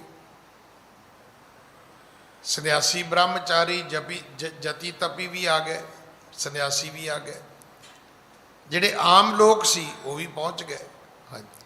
ਕੇਤਕ ਪੰਡਤ ਤਿਨੈ ਮਜਾਰੀ, ਸ਼ਬਦ ਸ਼੍ਰੋਣ ਸੁਣ ਗਿਰਾ ਉਚਾਰੀ। ਕੇਤਕ ਪੰਡਤ ਤਿਨੈ ਮਜਾਰੀ, ਇਹਨਾਂ ਦੇ ਵਿੱਚ ਕੁਝ ਵਿਦਵਾਨ ਲੋਕ ਵੀ ਸਨ। ਜਿਹੜਾ ਪੰਡਤ ਦਾ ਆਖਰੀ ਅਰਥ ਹੈ ਉਹ ਵਿਦਵਾਨ ਹੈ। ਬ੍ਰਾਹਮਣ ਇੱਕ ਜਾਤੀ ਹੈ, ਜਿਹੜੀ ਵਰਨ ਵੰਡ ਦੇ ਵਿੱਚ ਨਾ ਸ਼ੂਦਰ, ਉਹ ਵੀ ਇੱਕ ਜਾਤੀ ਹੈ। ਪੰਡਤਾਂ ਦੀ ਕੋਈ ਜਾਤੀ ਨਹੀਂ ਹੈ। ਪੰਡਤ ਵਿਦਵਾਨ ਨੂੰ ਕਹਿੰਦੇ ਸੀ ਕਿ ਜਿਹੜਾ ਵਿਅਕਤੀ ਵਿਦਵਾਨ ਹੋਵੇ ਉਹਨੂੰ ਪੰਡਤ ਕਹਿ ਦਿੱਤਾ। ਬੜੇ ਸਿੱਖ ਹੋਏ ਨੇ ਐਸੇ ਜਿਨ੍ਹਾਂ ਦੇ ਨਾਂ ਨਾਲ ਕਿਸੇ ਵੇਲੇ, ਜਿਵੇਂ ਅੱਜ ਪ੍ਰੋਫੈਸਰ ਲਿਖਿਆ ਜਾਂਦਾ ਹੈ, ਗਿਆਨੀ ਲਿਖਿਆ ਜਾਂਦਾ ਹੈ। ਜਦੋਂ ਇਹ ਸ਼ਬਦ ਅਕਾਦਮਿਕ ਦੁਨੀਆ ਵਿੱਚ ਨਹੀਂ ਸਨ ਤਾਂ ਉਸ ਵੇਲੇ ਸ਼ਬਦ ਪੰਡਤ ਹੀ ਹੁੰਦਾ ਸੀ, ਜਾਂ ਸ਼ਾਸਤਰੀ ਜਾਂ ਪੰਡਤ। ਤਾਂ ਕਈ ਪੰਡਤ ਲੋਕ ਵੀ ਇੱਥੇ ਪਹੁੰਚਦੇ ਨੇ। ਸ਼ਬਦ ਸਰੋਣ ਸੁਣ ਗਿਰਾ ਉਚਾਰੀ, ਉਹ ਜਿਹੜੇ ਵਿਦਵਾਨ ਪੰਡਤ ਸੀ ਉਹਨਾਂ ਨੂੰ ਕੁਝ ਗੱਲ ਸਮਝ ਆਈ। ਹੁਣ ਉਹਨਾਂ ਨੇ ਸਤਿਗੁਰੂ ਜੀ ਦੇ ਸਨਮੁਖ ਬੇਨਤੀ ਕੀਤੀ। ਹਾਂਜੀ। ਇਸਕੇ ਅਰਥ ਸੁਣਾਈਏ ਹਮਕੋ, ਸੰਤ ਰੂਪ ਦੇਖਤ ਹੈ ਤੁਮਕੋ। ਕਹਿਣ ਲੱਗੇ ਜੀ ਤੁਸੀਂ ਵੇਖਣ ਨੂੰ ਸੰਤ ਲੱਗਦੇ ਹੋ, ਤੁਹਾਡੀ ਪੁਸ਼ਾਕ, ਤੁਹਾਡਾ ਪਹਿਰਾਵਾ। ਵੇਖੋ ਗੁਰੂ ਜੀ ਨੇ ਕੀ ਕੀਤਾ ਸੀ, ਬਾਬੇ ਭੇਖ ਬਣਾਇਆ। ਹੁਣ ਅੱਜ ਜੇ ਅਸੀਂ ਆਪਣੇ ਕੀਰਤਨੀਆਂ ਨੂੰ ਕਹਿੰਦੇ ਆ ਵੀ ਹਜੂਰੀਆ ਪਾ ਕੇ ਆਓ, ਉਹ ਨਹੀਂ ਪਾ ਕੇ ਆਉਂਦੇ। ਬੰਗਲਾ ਸਾਹਿਬ ਤੱਕ ਨਹੀਂ ਪਾ ਕੇ ਆਉਂਦੇ, ਉਦੋਂ ਹੀ ਆ ਕੇ ਬਹਿ ਜਾਣਗੇ। ਗੁਰੂ ਨਾਨਕ ਸਾਹਿਬ ਇਸ ਭੇਖ ਤੋਂ ਬਹੁਤ ਉੱਪਰ ਸੀ। ਪਰ ਇਤਿਹਾਸ ਇਸ ਗੱਲ ਦਾ ਗਵਾਹ ਹੈ ਕਿ ਜੇ ਬਾਬਾ ਮੱਕੇ ਗਿਆ ਤਾਂ ਨੀਲ ਬਸਤਰ ਧਾਰੇ ਬਣਵਾਰੀ, ਕਿ ਇਹਦੇ 'ਚ ਝੂਠ ਤਾਂ ਨਹੀਂ। ਦੂਜਾ ਪੱਖ ਵੀ ਹੈ ਵੀ ਜੇ ਨੀਲੇ ਕੱਪੜੇ ਨਾ ਬਾਬਾ ਪਾਉਂਦਾ ਉਹਨਾਂ ਨੇ ਅੰਦਰ ਵੜਨ ਹੀ ਨਹੀਂ ਸੀ ਦੇਣਾ। ਸਤਿਗੁਰੂ ਉੱਥੇ ਗਏ ਨੇ, ਹਾਜੀ ਬਣ ਕੇ ਗਏ ਨੇ। ਹੁਣ ਸਾਡਾ ਵਿਅਕਤੀ ਜਿਹੜਾ ਹੈ ਉਹ ਕਿਸੇ ਮਰਿਆਦਾ ਵਿੱਚ ਆਉਣਾ ਹੀ ਨਹੀਂ ਚਾਹੁੰਦਾ। ਤੁਸੀਂ ਤੇ ਵੇਖਿਆ ਹੀ ਹੈ, ਗੁਰਦੁਆਰੇ ਨਿੱਕਰਾਂ ਪਾ ਕੇ ਤੁਰੇ ਆਉਂਦੇ ਨੇ, ਲੁੰਜੀਆਂ ਜੀਆਂ ਬਾਹਾਂ ਵਾਲੀਆਂ, ਉਹ ਕਮੀਜ਼ਾਂ ਪਾ ਕੇ ਤੁਰੇ ਆਉਂਦੇ ਨੇ, ਪਿੱਛੇ ਗੁੱਤ ਕਰਕੇ ਤੁਰੇ ਆਉਂਦੇ ਨੇ। ਆਪਣੇ ਆਪ ਨੂੰ ਹੀ ਪੁੱਛ ਲਓ ਸ਼ੀਸ਼ੇ ਅੱਗੇ ਖਲੋ ਕੇ ਵੀ ਚੱਲਿਆ ਕਿੱਥੇ ਹੈ? ਸਵੀਮਿੰਗ ਕਰਨ ਚੱਲੇ ਹੈ? ਨਹੀਂ। ਸ਼ਾਪਿੰਗ ਕਰਨ ਚੱਲੇ ਹੈ? ਨਹੀਂ। ਸਹੁਰੇ ਚੱਲੇ ਹੈ? ਨਹੀਂ। ਕਿਸੇ ਸਟੇਡੀਅਮ ਦੇ ਵਿੱਚ ਕੋਈ ਐਕਸਰਸਾਈਜ਼ ਕਰਨ ਚੱਲੇ ਹੈ, ਵਾਕ ਕਰਨ ਚੱਲੇ ਹੈ? ਵੀ ਜਿਹੋ ਜਿਹੇ ਥਾਂ ਚੱਲੇ ਉਹੋ ਜਿਹੇ ਕੱਪੜੇ ਪਾ ਲੈ ਤੂੰ। ਸਤਿਗੁਰੂ ਜੀ ਦੇ ਪਹਿਰਾਵੇ ਨੂੰ ਵੇਖ ਕੇ ਪੰਡਤ ਕਹਿੰਦੇ ਨੇ, ਕਹਿੰਦੇ ਜੀ ਤੁਸੀਂ ਸੰਤ ਰੂਪ ਦੇਖਤ ਹੈ ਤੁਮ ਕੋ, ਸਾਡੇ ਵੇਖਣ ਮੁਤਾਬਕ ਤੁਸੀਂ ਕੋਈ ਸੰਤ ਹੋ ਤੇ ਇਹ ਜਿਹੜਾ ਸ਼ਬਦ ਦਾ ਤੁਸੀਂ ਗਾਇਨ ਕੀਤਾ ਹੈ, ਕਿਰਪਾ ਕਰਕੇ ਤੁਸੀਂ ਇਹਦੇ ਸਾਨੂੰ ਅਰਥ ਦੱਸੋਗੇ, ਇਹਦਾ ਮਾਇਨਾ ਦੱਸੋਗੇ, ਇਹਦਾ ਮਤਲਬ ਕੀ ਹੈ? ਕਦੇ ਆਪਾਂ ਗੁਰਦੁਆਰੇ ਆਏ, ਕਦੇ ਖਲੋ ਕੇ ਗੱਲ ਕੀਤੀ ਹੈ ਕਿ ਜਿਹੜਾ ਅੱਜ ਹੁਕਮਨਾਮਾ ਆਇਆ ਹੈ ਜਾਂ ਜਿਹੜੀ ਅੱਜ ਇਹ ਕੀਰਤਨ ਹੋਇਆ ਹੈ, ਇਹਦੇ ਇਹ ਸ਼ਬਦ ਦੇ ਅਰਥ ਕੀ ਨੇ, ਜਾਂ ਇਹ ਸ਼ਬਦ ਕਿਉਂ ਗਾਇਆ ਜਾਂਦਾ ਹੈ? ਲੋਕ ਚਰਚ ਜਾਂਦੇ ਨੇ, ਮਸਜਿਦ ਜਾਂਦੇ ਨੇ, ਮੰਦਿਰ ਜਾਂਦੇ ਨੇ, ਉੱਥੇ ਕੋਈ 24 ਘੰਟੇ ਭਜਨ ਥੋੜਾ ਗਾਏ ਜਾਂਦੇ ਨੇ। ਫਿਰ ਜਿੱਥੇ ਭਜਨ ਗਾਏ ਵੀ ਜਾਂਦੇ ਨੇ, ਉੱਥੇ ਬਹੁਤੇ ਲੋਕ ਤਾਂ ਭਜਨ ਗਾਉਣ ਨਾਲੋਂ ਨੱਚਣ 'ਚ ਜ਼ਿਆਦਾ ਮਸ਼ਰੂਫ ਹੁੰਦੇ ਨੇ। ਆਪਾਂ ਨੂੰ ਕਦੇ ਤਾਂ ਪੁੱਛਣਾ ਚਾਹੀਦਾ ਵੀ ਕਾਰਨ ਕੀ ਹੈ? ਜਦੋਂ ਦਰਬਾਰ ਸਾਹਿਬ ਜਾਓ ਉਦੋਂ ਕੀਰਤਨ, ਉਦੋਂ ਹੀ ਕੀਰਤਨ। ਕੀਰਤਨ ਦਾ ਕੀ ਮਤਲਬ ਹੈ? ਕੀ ਇਹ ਰਾਗੀ ਢਾਡੀ ਵਿਹਲੇ ਚੁੱਪ ਕਰਕੇ ਬਹਿ ਨਹੀਂ ਸਕਦੇ ਭਲਾ? ਮੈਂ ਤਾਂ ਉਹ ਗੱਲ ਕਈ ਵਾਰੀ ਤੁਹਾਡੇ ਨਾਲ ਸਾਂਝੀ ਕੀਤੀ ਹੈ ਵੀ ਢਾਡੀ ਬੋਲ ਰਿਹਾ ਸੀ, ਬੱਚਾ ਰੋ ਰਿਹਾ ਸੀ, ਬੱਚਾ ਰੌਲਾ ਪਾ ਰਿਹਾ ਸੀ। ਜੇ ਉਹ ਫੜਦੇ ਨੇ ਰੋਣ ਲੱਗ ਜਾਂਦਾ, ਜੇ ਛੱਡਦੇ ਨੇ ਤੇ ਖੇਡਣ ਲੱਗ ਜਾਂਦੇ, ਰੌਲਾ ਪਾਉਣ ਲੱਗ ਜਾਂਦਾ। ਉਹ ਢਾਡੀ ਨੇ ਕਿਹਾ ਬੀਬੀ ਬੱਚੇ ਨੂੰ ਚੁੱਪ ਕਰਾਓ।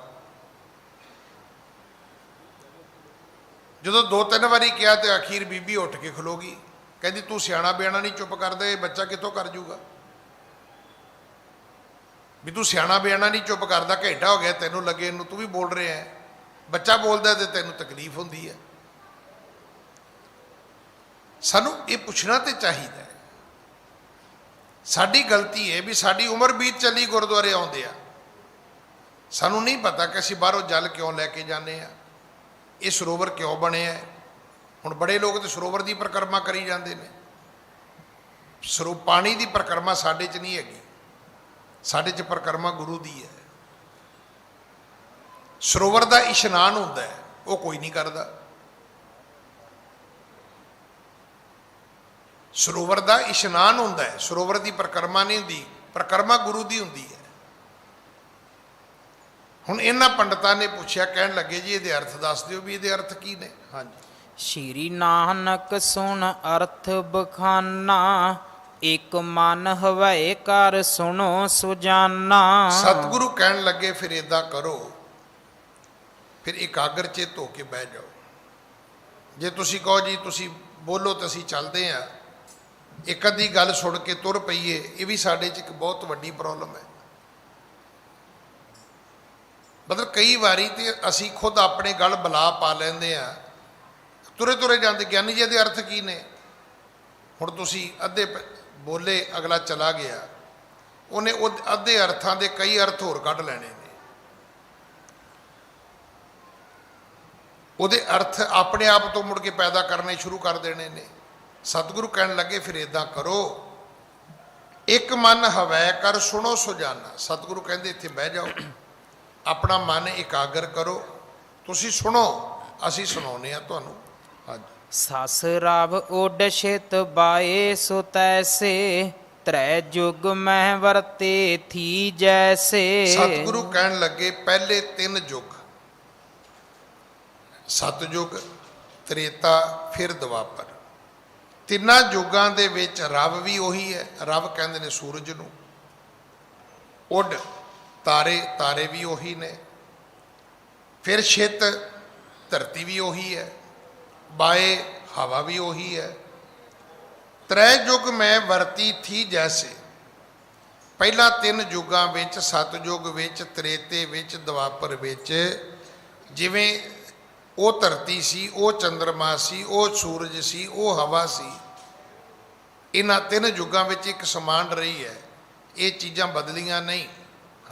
ਮਾਨਵ ਮਲਨ ਬੁੱਧੀ ਪਏ, ਜਾਂ ਤੇ ਕਲੀ ਲਖਾਏ। ਹੁਣ ਤੁਸੀਂ ਕਹਿੰਦੇ ਹੋ ਜੀ ਕਲਯੁਗ ਆ ਗਿਆ, ਤੇ ਸਤਿਗੁਰੂ ਕਹਿੰਦੇ ਵੀ ਕਲਯੁਗ ਆਇਆ ਤੇ ਚੰਦਰਮਾ ਤੇ ਬਦਲਿਆ ਨਹੀਂ, ਸੂਰਜ ਵੀ ਨਹੀਂ ਬਦਲਿਆ, ਤਾਰੇ ਵੀ ਨਹੀਂ ਬਦਲੇ, ਧਰਤੀ ਵੀ ਨਹੀਂ ਬਦਲੀ, ਫਿਰ ਕਲਯੁਗ ਕਿਵੇਂ ਹੋ ਗਿਆ ਭਾਈ?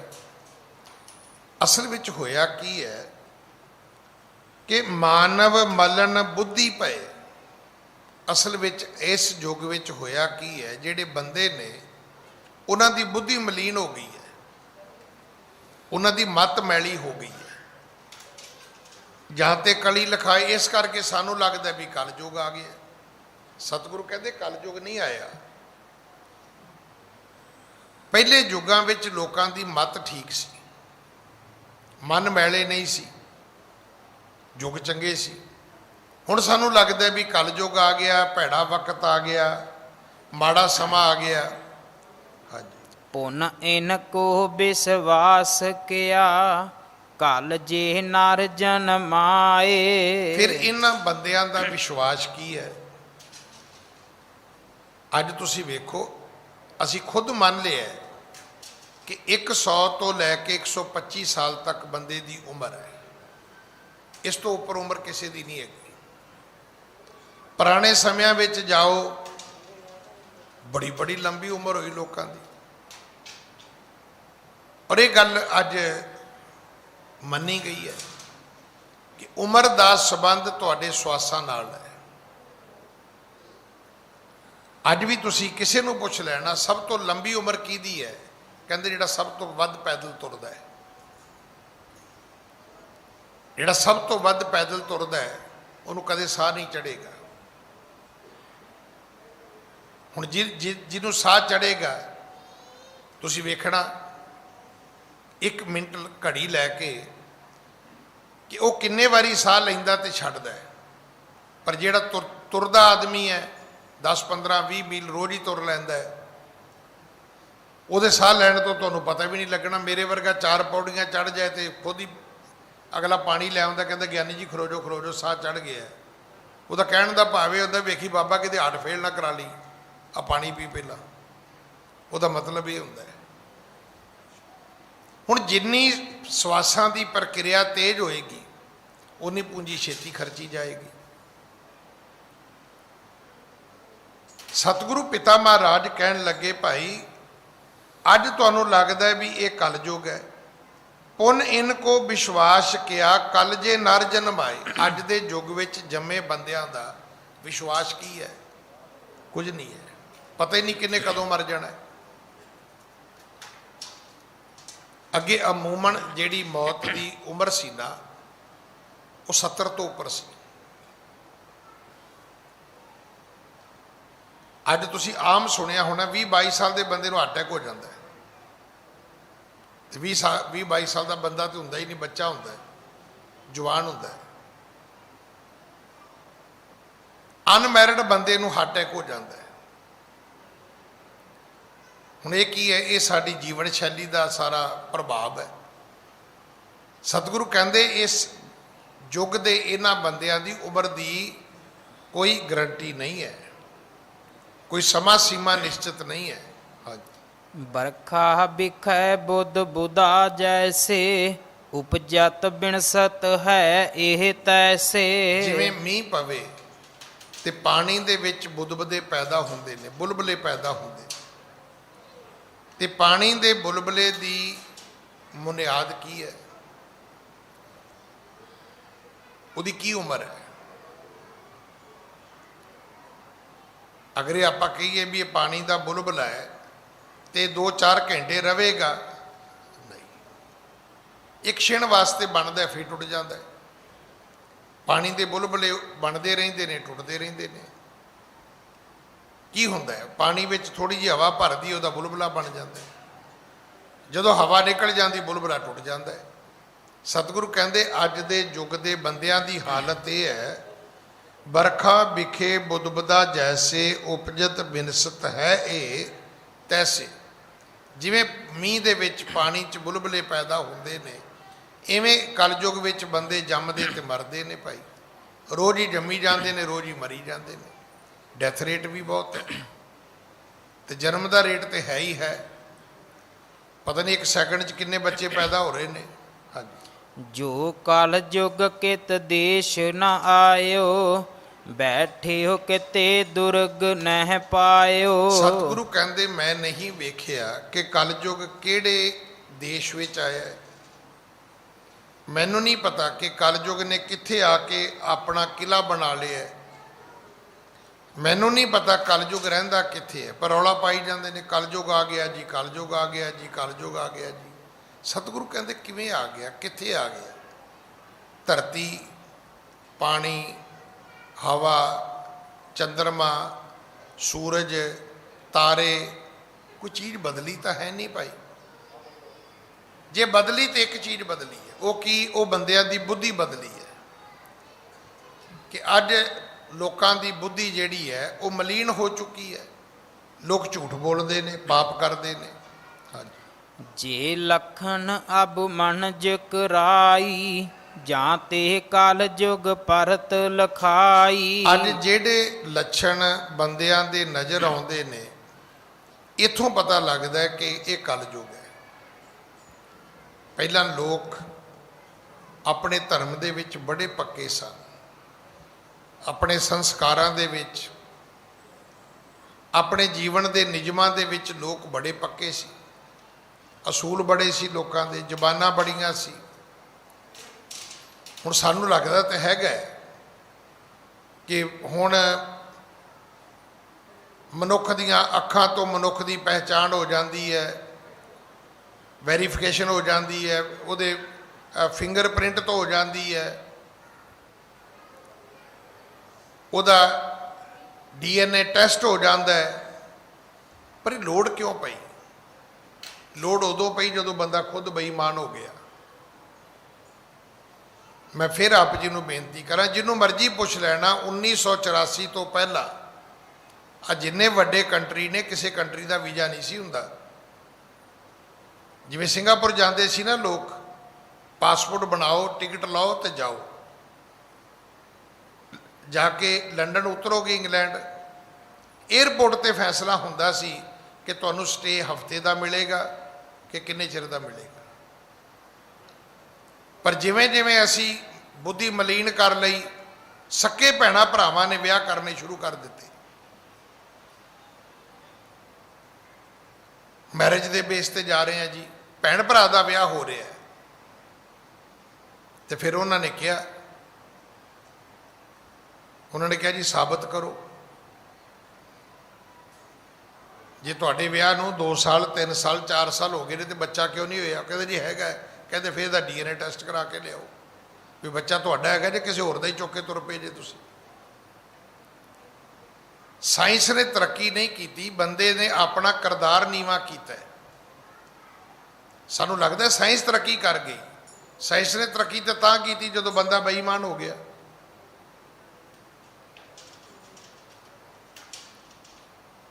ਸਤਿਗੁਰੂ ਜੀ ਦੇ ਇਹ ਬਚਨ ਫਿਰ ਸੁਣ ਲੈਣਾ। ਮੈਂ ਗੁਰੂ ਦੇ ਬਚਨਾਂ ਦੀ ਵਿਆਖਿਆ ਤੁਹਾਨੂੰ ਅੱਜ ਦੇ ਸਮੇਂ ਦੇ ਮੁਤਾਬਕ ਕਰਕੇ ਸੁਣਾ ਰਿਹਾ ਕਿ ਤਾਂ ਕਿ ਸਾਨੂੰ ਸਮਝ ਆ ਜਾਏ ਵੀ ਇਸ ਗੱਲ 'ਚ ਕੋਈ ਝੂਠ ਨਹੀਂ ਹੈ। ਸਤਿਗੁਰੂ ਪਿਤਾ ਮਹਾਰਾਜ ਕਹਿੰਦੇ, ਜੇ ਲਖਣ ਅਬ ਮਨ ਜੋ ਕਰੇਈ, ਜਿਹੜੇ ਅੱਜ ਬੰਦੇ ਲਖਣ ਕਰ ਰਹੇ ਨੇ, ਜਾਂ ਤੇ ਕਲਯੁਗ ਪਰਤ ਲਿਖਾਈ। ਇੱਥੋਂ ਪਤਾ ਲੱਗਦਾ ਵੀ ਕਲਯੁਗ ਹੈ। ਬੰਦੇ ਝੂਠ ਬੋਲਦੇ ਨੇ, ਬੇਈਮਾਨੀ ਕਰਦੇ, ਬੰਦੇ ਸਿਗਨੇਚਰ ਕਰਕੇ ਮੁੱਕਰ ਜਾਂਦੇ ਨੇ, ਚੈੱਕ ਦੇ ਕੇ ਮੁੱਕਰ ਜਾਂਦੇ ਨੇ, ਪੈਸੇ ਲੈ ਕੇ ਮੁੱਕਰ ਜਾਂਦੇ ਨੇ, ਵਾਅਦਾ ਕਰਕੇ ਮੁੱਕਰ ਜਾਂਦੇ ਨੇ। ਅੱਗੇ ਅਗਲੇ ਕਹਿੰਦੇ ਹੁੰਦੇ ਸੀ, ਭਾਈ ਜੀ ਅੰਗੂਠਾ ਲਾ ਜਾਓ ਤੇ ਪੈਸੇ ਲੈ ਜਾਓ। ਉਦੋਂ ਫਿੰਗਰਪ੍ਰਿੰਟ ਟੈਸਟ ਨਹੀਂ ਸੀ ਹੁੰਦੇ ਜਦੋਂ ਅੰਗੂਠਾ ਸ਼ੁਰੂ ਹੋਇਆ। ਸਿਰਫ ਇੱਕ ਈਮਾਨ ਹੁੰਦਾ ਸੀ ਬੰਦੇ ਦਾ, ਤਾਂ ਕਿ ਪੁੱਛ ਦਰ ਪੁੱਛ ਦੱਸਿਆ ਜਾ ਸਕੇ ਵੀ ਆ ਤੁਹਾਡਾ ਪਿਓ ਅੰਗੂਠਾ ਲਾ ਕੇ ਗਿਆ ਸੀ, ਰੁਪਈਆ ਲੈ ਗਿਆ ਸੀ, 100 ਮੁੜ ਕੇ ਨਹੀਂ ਗਿਆ। ਅੱਜ ਤੁਸੀਂ ਵੇਖ ਲਓ ਬੈਂਕ ਕੀ ਹਾਲਤ ਬਣਾਉਂਦੇ ਨੇ ਸਾਡੀ। ਇਸੇ ਕਰਕੇ ਨਾ ਕਿ ਸਾਡੇ ਲੱਖਣ ਜਿਹੜੇ ਨੇ ਉਹ ਕਲਯੁਗੀ ਨੇ। ਚੀਜ਼ ਲੈਣੇ ਆ ਅਸੀਂ, ਬੰਦੇ ਮੁੱਕਰ ਜਾਂਦੇ ਨੇ। ਅਰਬਾਂ ਖਰਬਾਂ ਰੁਪਈਆ ਲੈ ਕੇ ਦੁਨੀਆ ਭੱਜ ਗਈ ਇੱਥੋਂ। ਕਿੰਨੇ ਲੋਕ ਛੱਡ ਕੇ ਇੰਡੀਆ ਚਲੇ ਗਏ ਨੇ ਪੈਸੇ ਲੈ ਕੇ। ਕੀ ਦੇਣ ਵਾਲਿਆਂ ਨੂੰ ਨਹੀਂ ਸੀ ਪਤਾ? ਤੁਹਾਡੇ ਮੇਰੇ ਵਰਗੇ ਨੂੰ 5 ਲੱਖ ਦਾ ਲੋਨ ਨਹੀਂ ਮਿਲਦਾ, ਉਹਨਾਂ ਨੂੰ ਅਰਬਾਂ ਖਰਬਾਂ ਦੇ ਲੋਨ ਕਿਵੇਂ ਮਿਲ ਗਏ? ਵੀ ਕੌਣ ਦਿਵਾਉਣ? ਕਿਹਨੇ ਦਵਾਏ ਨੇ? ਕੀ ਹੋ ਸਕਦਾ ਵੀ ਇੱਕ ਬੰਦੇ ਦੇ ਕਾਰਨ ਇਹ ਸਾਰਾ ਕੁਝ ਵਾਪਰ ਗਿਆ? ਇੱਥੋਂ ਪਤਾ ਲੱਗਦਾ ਵੀ ਵਾਕਈ ਕਲਯੁਗ ਹੈ। ਸਤਿਗੁਰੂ ਕਹਿੰਦੇ ਬੰਦਿਆਂ ਦੇ ਲੱਛਣਾਂ ਤੋਂ ਲੱਗਦਾ ਹੈ ਕਲਯੁਗ ਹੈ, ਵੈਸੇ ਕਲਯੁਗ ਹੈ ਨਹੀਂ ਹੈ। ਕਿਉਂਕਿ ਚੰਦਰਮਾ ਨਹੀਂ ਬਦਲਿਆ, ਧਰਤੀ ਨਹੀਂ ਬਦਲੀ, ਪਾਣੀ ਨਹੀਂ ਬਦਲਿਆ, ਤਾਰੇ ਨਹੀਂ ਬਦਲੇ, ਸੂਰਜ ਨਹੀਂ ਬਦਲਿਆ, ਤੇ ਫਿਰ ਕਲਯੁਗ ਕਿਵੇਂ ਹੋ ਗਿਆ ਭਾਈ? ਹਾਂਜੀ। ਜਤ ਸਤ ਤਪ ਹਵੈ ਪੂਰਾ ਨਾਹੀ, ਨਾਮ ਜਪੇ ਤਹਿ ਕਹਿ ਬਦਰਾਹੀ। ਅੱਜ ਬੰਦਿਆਂ ਦਾ ਜਤ ਪੂਰਾ ਨਹੀਂ, ਸਤ ਪੂਰਾ ਨਹੀਂ, ਤਪ ਪੂਰਾ ਨਹੀਂ, ਤੇ ਜੇ ਕੋਈ ਨਾਮ ਜਪੇ ਤੇ ਉਹਨੂੰ ਕਹਿ ਦਿੰਦੇ ਨੇ ਇਹ ਤਾਂ ਬਦਰਾਹੀ ਹੈ, ਇਹ ਤੇ ਗਲਤ ਰਸਤੇ ਤੇ ਜਾ ਰਿਹਾ ਹੈ। ਅੱਜ ਵੀ ਜਿਹੜੇ ਲੋਕ ਗੁਰਦੁਆਰੇ ਆਉਂਦੇ ਨੇ ਨਾ, ਤੁਹਾਨੂੰ ਪਤਾ ਕਿੰਨੇ ਲੋਕ ਰਾਹ 'ਚ ਮਿਲਦੇ ਹੋਣਗੇ, ਉਹ ਜੀ ਉੱਥੇ ਜਾ ਕੇ ਕੀ ਕਰਦੇ ਹੋ ਜੀ, ਉੱਥੇ ਜਾ ਕੇ ਐਂ ਕਰਕੇ ਬਹਿ ਜਾਂਦੇ ਹੋ ਜੀ, ਗੁਰੂ ਗ੍ਰੰਥ ਸਾਹਿਬ ਤੁਹਾਡੀਆਂ ਗੱਲਾਂ ਦਾ ਜਵਾਬ ਦੇ ਦੂਗਾ ਜੀ। ਆ ਜਿਹੜੇ ਦੇਹਧਾਰੀਆਂ ਕੋਲ ਭੱਜੇ ਜਾਂਦੇ ਨੇ ਵੀ ਪੁੱਛੋ ਜੇ ਗੁਰੂ ਗ੍ਰੰਥ ਸਾਹਿਬ ਨਹੀਂ ਦੇਗਾ ਤੇ ਆਸਾਰਾਮ ਦੇ ਦੇਗਾ ਕਿ ਰਾਮ ਰਹੀਮ ਦੇ ਦੇਗਾ ਕਿ ਰਾਮਪਾਲ ਦੇ ਦੇਗਾ? ਕੌਣ ਦੇਗਾ? ਕਿਉਂ ਦੇ ਦੇਗਾ ਜਿਹੜਾ ਕਹਿੰਦਾ ਸੀ ਯੋਗਾ ਕਰੋ? ਹੁਣ ਉਹਨੇ ਕਿਹੜੀ ਦਵਾਈ ਜਿਹੜੀ ਉਹਨੇ ਨਹੀਂ ਬਣਾਈ? ਉਹ ਭਰਾਵਾ ਜੇ ਤੇਰੇ ਯੋਗੇ ਤੇ ਵਿਸ਼ਵਾਸ ਸੀ ਤੇ ਦਵਾਈਆਂ ਕਾਹਨੂੰ ਬਣਾ ਲਈਆਂ? ਹਰ ਚੀਜ਼ ਦੀ ਦਵਾਈ ਬਣਾ ਕੇ ਬਹਿ ਗਿਆ ਉਹ, ਹਰ ਚੀਜ਼ ਦੀ ਦਵਾਈ। ਹੁਣ ਪੁੱਛੋ ਵੀ ਯੋਗੇ ਦੀ ਕੀ ਕੀਮਤ ਰਹਿ ਗਈ ਤੇਰੇ ਦੀ?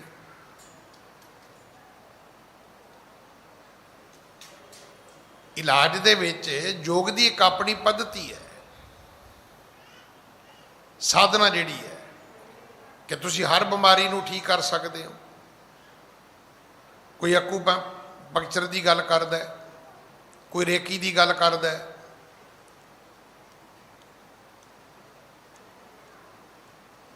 ਕੋਈ ਯੋਗ ਸਾਧਨਾਵਾਂ ਦੀ ਗੱਲ ਕਰਦਾ। ਬੜੇ ਬੜੇ ਲੋਕਾਂ ਦਾ ਮੈਂ ਵੇਖਿਆ ਕਿ ਲੋਕਾਂ ਨੇ ਆਪਣਾ ਦਮਾ ਠੀਕ ਕਰ ਲਿਆ ਯੋਗ ਸਾਧਨਾ ਕਰਕੇ, ਸ਼ੂਗਰ ਠੀਕ ਕਰ ਲਈ ਲੋਕਾਂ ਨੇ। ਹੁਣ ਉਹੀ ਬੰਦਾ ਜਿਹੜਾ ਲੋਕਾਂ ਦੇ ਇਲਾਜ ਯੋਗਾ ਨਾਲ ਕਰਦਾ ਸੀ, ਹੁਣ ਉਹਨੇ ਏਅਰਪੋਰਟ ਤੱਕ ਆਪਣੇ ਸ਼ੋਰੂਮ ਬਣਾ ਦਿੱਤੇ ਨੇ, ਹਰ ਤਰੀਕੇ ਦੀ ਕਹਿੰਦਾ ਜੀ ਦਵਾਈ ਲੈ ਲਓ ਜੀ ਤੁਸੀਂ। ਇਸੇ ਨੂੰ ਅੱਜ ਸਤਿਗੁਰੂ ਕਹਿੰਦੇ ਨੇ ਜਦੋਂ ਲੋਕਾਂ ਦਾ ਜਤ ਨਹੀਂ ਰਿਹਾ, ਤਪ ਨਹੀਂ ਰਿਹਾ, ਸਤ ਨਹੀਂ ਰਿਹਾ, ਤੇ ਜੇ ਕੋਈ ਨਾਮ ਜਪਦਾ ਉਹਨੂੰ ਬਦਰਾਹੀ ਕਹਿੰਦੇ ਨੇ। ਹੁਣ ਜੇ ਆਖਿਆ ਜਾਏ ਵੀ ਭਾਈ ਗੁਰਦੁਆਰੇ ਜਾਓ ਕੀਰਤਨ ਸੁਣੋ, ਕਹਿੰਦੇ ਜੀ ਇਹ ਤੇ ਵਿਹਲੇ ਨੇ। ਅਸੀਂ ਵੀ ਕਿਸੇ ਨੂੰ ਕਹਿ ਦਈਏ ਨਾ ਵੀ ਕੋਈ ਨਹੀਂ ਜੀ ਪਾਠ ਕਰੋ, ਉਹ ਕਹਿੰਦੇ ਇਹਨੂੰ ਗਿਆਨੀ ਨੂੰ ਕੁਝ ਨਹੀਂ ਆਉਂਦਾ।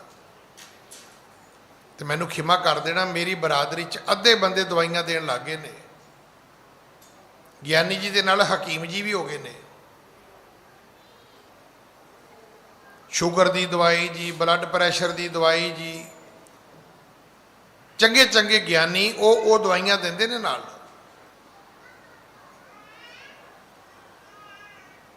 ਤੇ ਦਵਾਈ ਦਾ ਕੀ ਮਤਲਬ ਹੈ ਜੀ? ਦਵਾਈ ਦੇਣਾ ਕਿਸੇ ਡਾਕਟਰ ਹਕੀਮ ਤੱਕ, ਦਵਾਈ ਮਾੜੀ ਨਹੀਂ ਹੈ। ਗੁਰਦੁਆਰਿਆਂ ਦੇ ਨਾਲ ਹਸਪੀਟਲ ਬਣੇ ਹੋਏ ਨੇ, ਉਹ ਇੱਕ ਵੱਖਰਾ ਇੱਕ ਰਸਤਾ ਹੈ। ਉਹ ਤੁਹਾਡੇ ਇਲਾਜ ਦਾ, ਤੁਸੀਂ ਹੈਮੋਪੈਥੀ ਕਰਨਾ ਹੈ, ਐਲੋਪੈਥੀ ਕਰਨਾ ਹੈ, ਤੁਸੀਂ ਆਯੁਰਵੈਦਿਕ ਕਰਨਾ ਹੈ, ਉਹ ਤੁਸੀਂ ਫੈਸਲਾ ਕਰੋ ਆਪਣਾ ਟ੍ਰੀਟਮੈਂਟ ਕਿਵੇਂ ਕਰਾਉਣਾ ਹੈ। ਪਰ ਇਹਨਾਂ ਦੇ ਵਿੱਚ ਇੱਕ ਇਲਾਜ ਗੁਰਬਾਣੀ ਵੀ ਹੈ, ਜਿਹਦਾ ਨਾਂ ਕੀ ਹੈ? ਸਰਬ ਰੋਗ ਕਾ ਔਖਦ ਨਾਮ। ਹਰ ਬਿਮਾਰੀ ਦੀ ਦਵਾਈ ਪਰਮਾਤਮਾ ਦੀ ਭਗਤੀ ਹੈ। ਆਪਾਂ ਰੋਜ਼ ਸੁਣਦੇ ਹਾਂ ਦਰਬਾਰ ਸਾਹਿਬ ਬੰਦਾ ਗਿਆ ਠੀਕ ਹੋ ਗਿਆ, ਡਾਕਟਰਾਂ ਜਵਾਬ ਦੇ ਦਿੱਤਾ ਕੈਂਸਰ ਤੋਂ, ਅੱਖਾਂ ਦੀ ਜੋਤ ਤੋਂ ਵਾਪਸ ਆ ਗਈ। ਫਿਰ ਡਾਕਟਰ ਖੁਦ ਮੰਨਿਆ, ਕਹਿੰਦਾ ਇਹ ਕ੍ਰਿਸ਼ਮਾ ਹੈ। ਤੇ ਕ੍ਰਿਸ਼ਮਾ ਤੇ ਭਾਈ ਵਾਹਿਗੁਰੂ ਕਰ ਸਕਦਾ, ਡਾਕਟਰ ਤਾਂ ਕਰ ਨਹੀਂ ਸਕਦਾ। ਹਾਂਜੀ। ਸਤਿਜੁਗ ਪਾਪੀ ਏਕ ਤੇ ਦੇਸ਼ ਮਾਰੀਐ ਸੋਏ। ਸਤਿਗੁਰੂ ਕਹਿੰਦੇ ਅਸਲ ਵਿੱਚ ਜਦੋਂ ਸਤਿਯੁਗ ਸੀ ਨਾ, ਜੇ ਇੱਕ ਬੰਦਾ ਪਾਪ ਕਰਦਾ ਸੀ ਉਹਦੀ ਸਜ਼ਾ ਪੂਰੇ ਦੇਸ਼ ਨੂੰ ਮਿਲਦੀ ਸੀ। ਵੀ ਹਾਂ ਹਾਂ ਤੁਹਾਡੇ ਦੇਸ਼ ਦੇ ਬੰਦੇ ਨੇ ਇਹ ਪਾਪ ਕਿਉਂ ਕੀਤਾ।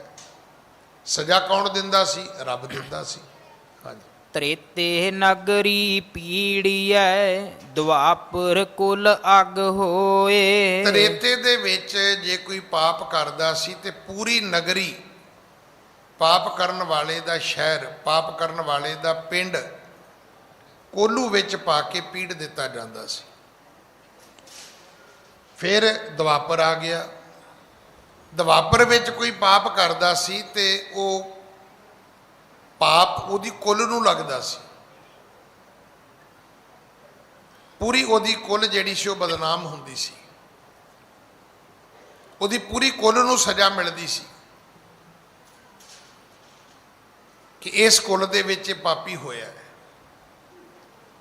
ਜੇ ਤ੍ਰੇਤਾ ਸੀ ਤੇ ਸਜ਼ਾ ਪਿੰਡ ਨੂੰ ਮਿਲਦੀ ਸੀ, ਜੇ ਸਤਜੁਗ ਸੀ ਤੇ ਸਜ਼ਾ ਪੂਰੇ ਮੁਲਕ ਨੂੰ, ਦੇਸ਼ ਨੂੰ ਮਿਲਦੀ ਸੀ। ਹਾਂਜੀ। ਕਲ ਯੁਗ ਪਾਪ ਕਰੇ ਸੋ ਪਾਵਤ, ਭੁਨ ਸਤ ਗੁਰ ਜਿਹ ਕੋ ਬਖਸ਼ਾਵਤ। ਪਰ ਕਲਯੁਗ ਦੇ ਵਿੱਚ ਤੁਸੀਂ ਕਹਿੰਦੇ ਹੋ ਮਾੜਾ ਹੈ, ਸਤਿਗੁਰੂ ਕਹਿੰਦੇ ਮਾੜਾ ਨਹੀਂ ਹੈ। ਇੱਥੇ ਜਿਹੜਾ ਪਾਪ ਕਰੇ ਸਜ਼ਾ ਸਿਰਫ ਉਹਨੂੰ ਮਿਲਦੀ ਹੈ। ਹੁਣ ਆਦਮੀ ਸ਼ਰਾਬ ਪੀਂਦਾ ਹੈ, ਉਹਦੇ ਨਾਲ ਵਿਆਹੀ ਉਹਦੀ ਪਤਨੀ ਉਹਦੇ ਪਾਪ ਦੀ ਭਾਗੀਦਾਰ ਨਹੀਂ ਹੈ। ਐਸਾ ਧਰਮ ਤੁਹਾਨੂੰ ਕਿਤੇ ਮਿਲੇਗਾ? ਅਗਰ ਤੁਹਾਡੇ ਬੱਚੇ ਪਾਪ ਕਰਦੇ ਨੇ, ਉਹਦੀ ਸਜ਼ਾ ਬਾਪ ਨੂੰ ਨਹੀਂ ਹੈ। ਮੈਂ ਤਾਂ ਬਹੁਤ ਵਾਰੀ ਬੇਨਤੀ ਕੀਤੀ ਵੀ ਲਦੇਨ ਹੁਣ ਮਰ ਗਿਆ ਜਾਂ ਉਹ ਲੈ ਗਏ ਚੁੱਕ ਕੇ, ਇਹ ਤਾਂ ਵਾਹਿਗੁਰੂ ਜਾਣੇ। ਪ੍ਰਚਾਰ ਤਾਂ ਹੀ ਹੋਇਆ ਵੀ ਪਾਕਿਸਤਾਨ ਦੇ ਵਿੱਚ ਕਰਾਚੀ ਸ਼ਹਿਰ ਦੇ ਵਿੱਚੋਂ ਉਸ ਨੂੰ ਉਹਨਾਂ ਨੇ ਟਰੇਸ ਕੀਤਾ ਤੇ ਮਾਰ ਦਿੱਤਾ। ਜਿਹੜਾ ਹੈਲੀਕਾਪਟਰ ਆਇਆ ਸੀ ਉੱਥੇ ਖਰਾਬ ਹੋ ਗਿਆ, ਉਹ ਉਹਨਾਂ ਨੇ ਸਾੜ ਦਿੱਤਾ ਤਾਂ ਕਿ ਉਹਦੀ ਜਿਹੜੀ ਤਕਨੀਕ ਟੈਕਨੋਲੋਜੀ ਹੈ ਉਹ ਕਿਸੇ ਦੂਜੇ ਕੋਲ ਨਾ ਜਾਵੇ, ਕਿਉਂਕਿ ਉਹ ਕਿਸੇ ਰਡਾਰ ਵਿੱਚ ਨਹੀਂ ਆਉਂਦੇ। ਜਿਹੜੇ ਅਮਰੀਕਾ ਨੇ ਉਹ ਜਹਾਜ਼ ਬਣਾਏ ਨੇ, ਹੁਣ ਲਦੇਨ ਨੂੰ ਮਾਰ ਦਿੱਤਾ। ਮੇਰਾ ਸਬਜੈਕਟ ਇਹ ਨਹੀਂ ਹੈ, ਮੇਰਾ ਸਬਜੈਕਟ ਉਸ ਤੋਂ ਅਗਲਾ ਹੈ। ਹੁਣ ਲਦੇਨ ਦੀਆਂ ਵੋਟੀਆਂ 2 ਜਾਂ 3 ਸੀ, ਉਹਦੇ ਬੱਚੇ 5 ਜਾਂ 7 ਜਾਂ ਕਿੰਨੇ ਵੀ ਸੀ, ਸਾਰਿਆਂ ਨੂੰ ਪਾਕਿਸਤਾਨ ਗੌਰਮੈਂਟ ਨੇ ਆਪ ਜਹਾਜ਼ ਤੇ ਚੜਾ ਕੇ ਛੱਡ ਕੇ ਆਂਦਾ। ਤੇ ਚਾਹੀਦਾ ਤੇ ਸੀ ਅਮਰੀਕਾ ਨੂੰ ਹੀ ਚਾਹੀਦਾ ਸੀਗਾ ਵੀ ਜਦੋਂ ਪਾਪੀ ਮਾਰਿਆ ਤੇ ਉਹਦਾ ਜਿਹੜਾ ਬਾਲ ਬੱਚਾ ਸੀ ਉਹ ਵੀ ਮਾਰ ਦੇਣਾ ਚਾਹੀਦਾ ਸੀ, ਉਹਨਾਂ ਨਹੀਂ ਮਾਰਿਆ। ਇਹ ਕਲਯੁਗ ਦੀ ਵਡਿਆਈ ਹੈ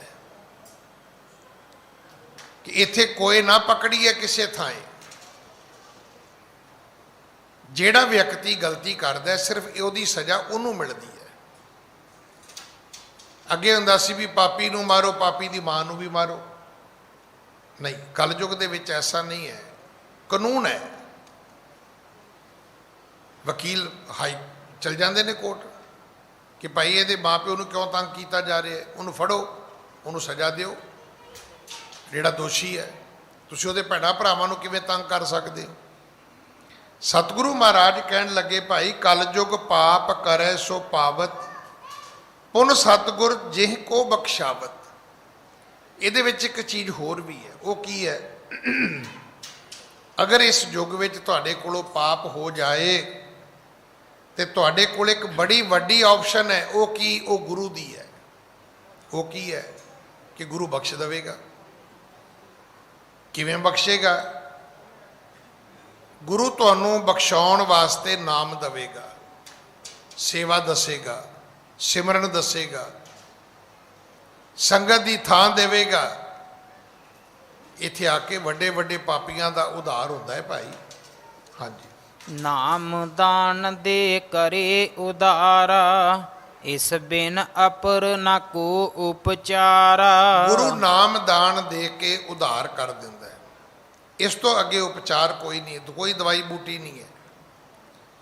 ਪਾਪੀ ਦੇ ਵਾਸਤੇ ਗੁਰੂ ਦੇ ਦਿੱਤੇ ਨਾਮ ਦਾਨ ਤੋਂ ਉੱਪਰ ਕੋਈ ਟ੍ਰੀਟਮੈਂਟ ਨਹੀਂ ਹੈ, ਕੋਈ ਇਲਾਜ ਨਹੀਂ ਹੈ, ਕੋਈ ਹੋਰ ਤਰੀਕਾ ਨਹੀਂ ਹੈ।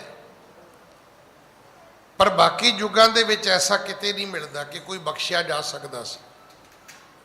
ਕਲਯੁੱਗ ਦੀ ਇੱਕ ਵਡਿਆਈ ਇਹ ਹੈ ਵੀ ਇਹਦੇ 'ਚ ਪਾਪੀ ਬੰਦਾ ਵੀ ਬਖਸ਼ਿਆ ਜਾਂਦਾ ਹੈ। ਬਖਸ਼ਾਉਂਦਾ ਕੌਣ ਹੈ? ਗੁਰੂ ਬਖਸ਼ਾਉਂਦਾ ਹੈ।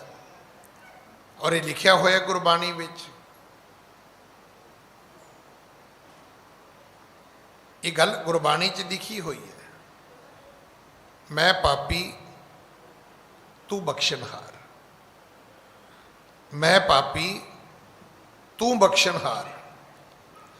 ਜੇ ਮੈਂ ਪਾਪੀ ਹਾਂ ਤਾਂ ਕੋਈ ਗੱਲ ਨਹੀਂ, ਤੂੰ ਬਖਸ਼ਣਹਾਰ ਵੀ ਤਾਂ ਹੈਗਾ ਨਾ। ਤੂੰ ਮੇਰੀਆਂ ਭੁੱਲਾਂ ਬਖਸ਼ ਸਕਦਾ ਹੈ। ਹਾਂਜੀ। ਵੇਦ ਅਥਰ ਬਨ ਮਥ ਕਰ ਸਭ ਹੀ, ਹਰ ਕੀਰਤ ਗਤ ਦੇਵਤ ਅਬਹੀ। ਸਤਿਗੁਰੂ ਕਹਿੰਦੇ ਵੇਦ ਅਥਰਬਣ, ਤੁਸੀਂ ਇਹਨੂੰ ਭਾਈ ਮੱਥ ਕੇ ਤਾਂ ਵੇਖੋ। ਰਾਗ ਦਵੈਖ ਹਰ ਕੀਰਤ ਗਤ ਦੇਵਤ ਅਬਹੀ।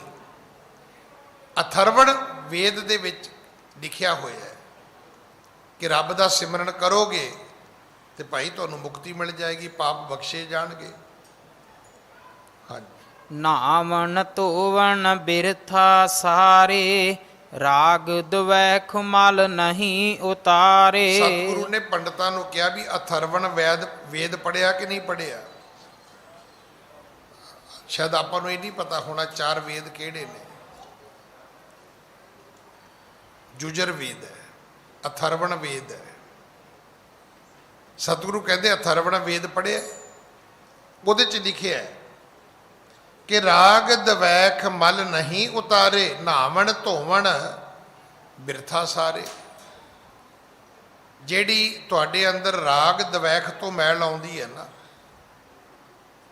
ਇਹ ਨਹਾਤਿਆਂ ਧੋਤਿਆਂ ਨਹੀਂ ਉਤਰਦੀ। ਜੇ ਤੁਸੀਂ ਸੋਚੋ ਵੀ ਨਹਾ ਧੋ ਕੇ ਅਸੀਂ ਪਾਪਾਂ ਦੀ ਮੈਲ ਉਤਾਰ ਲਵਾਂਗੇ, ਨਹੀਂ, ਸਰੀਰ ਦੀ ਮੈਲ ਉਤਰ ਸਕਦੀ ਹੈ। ਹੱਥਾਂ ਪੈਰਾਂ ਦੀ ਕੱਪੜਿਆਂ ਦੀ ਮੈਲ ਪਾਣੀ ਨਾਲ ਉਤਰ ਜਾਏਗੀ, ਪਾਪਾਂ ਦੀ ਮੈਲ ਨਹੀਂ ਉਤਰੇਗੀ। ਇਹ ਤਾਂ ਅਥਰਵਣ ਵੇਦ ਨੇ ਵੀ ਮੰਨਿਆ। ਹਾਂਜੀ। ਸਚ ਨ ਕਮਾਵੋ ਹੋਏ ਨ ਸੋਚੂ, ਸਚ ਨਾਮ ਕਰ ਬੰਧਨ ਮੋਚੂ। ਜੇ ਸੱਚ ਦੀ ਕਮਾਈ ਨਹੀਂ ਕਰੋਗੇ ਤਾਂ ਇਹ ਸੋਚ ਲੈਣਾ ਸੱਚ ਨਾਮ ਕਰ ਬੰਧਨ ਮੋਚੂ। ਤੇ ਸੱਚ ਦੇ ਨਾਮ ਤੋਂ ਬਿਨਾ ਬੰਧਨਾਂ ਦੀ ਮੁਕਤੀ ਨਹੀਂ ਹੁੰਦੀ, ਕੱਟੇ ਨਹੀਂ ਜਾ ਸਕਦੇ। ਮੋਚੂ ਤੋਂ ਭਾਵ ਹੈ ਕੱਟ ਦੇਣਾ, ਜਿਵੇਂ ਕਪਾਲ ਮੋਚਨ ਹੈ, ਜਿੱਥੇ ਕਪਾਲੀ ਕੱਟੀ ਗਈ ਸੀ। ਹਾਂਜੀ। ਮਨ ਮਲੀਨ ਤਨ ਕਰੇ ਪਖੰਡਾ, ਸੇ ਨਰ ਸਹੇ ਅਦਕ ਜਮ ਡੰਡਾ। ਜਿਨ੍ਹਾਂ ਦੇ ਮਨ ਮਲੀਨ ਨੇ, ਪਖੰਡ ਕਰਦੇ ਨੇ, ਅਖੀਰ ਜਮਾਂ ਦੇ ਡੰਡ, ਜਮਾਂ ਦੇ ਤਸੀਹੇ ਉਹਨਾਂ ਪ੍ਰਾਣੀਆਂ, ਉਹਨਾਂ ਜੀਵਾਂ ਨੂੰ ਸਹਾਰਨੇ ਪੈਂਦੇ ਨੇ। ਇਸ ਦੇ ਨਾਲ ਹੀ ਅੱਜ ਸਮਾਂ ਸਮਾਪਤ ਹੈ। ਸਤਿਗੁਰੂ ਕਿਰਪਾ ਕਰਨ। ਅਗਲੀ ਕਥਾ ਆਪਾਂ ਕੱਲ ਗੁਰੂ ਕੀ ਗੋਦ ਵਿੱਚ ਬੈਠ ਕੇ ਸੁਣੀਏ। ਕੱਲ ਤੋਂ ਕਥਾ ਦਾ ਸਮਾਂ ਵੀ ਤਬਦੀਲ ਹੋਵੇਗਾ, 8:30 ਤੋਂ 9:30। ਵਾਹਿਗੁਰੂ ਜੀ ਕਾ ਖਾਲਸਾ, ਵਾਹਿਗੁਰੂ ਜੀ ਕੀ ਫਤਿਹ।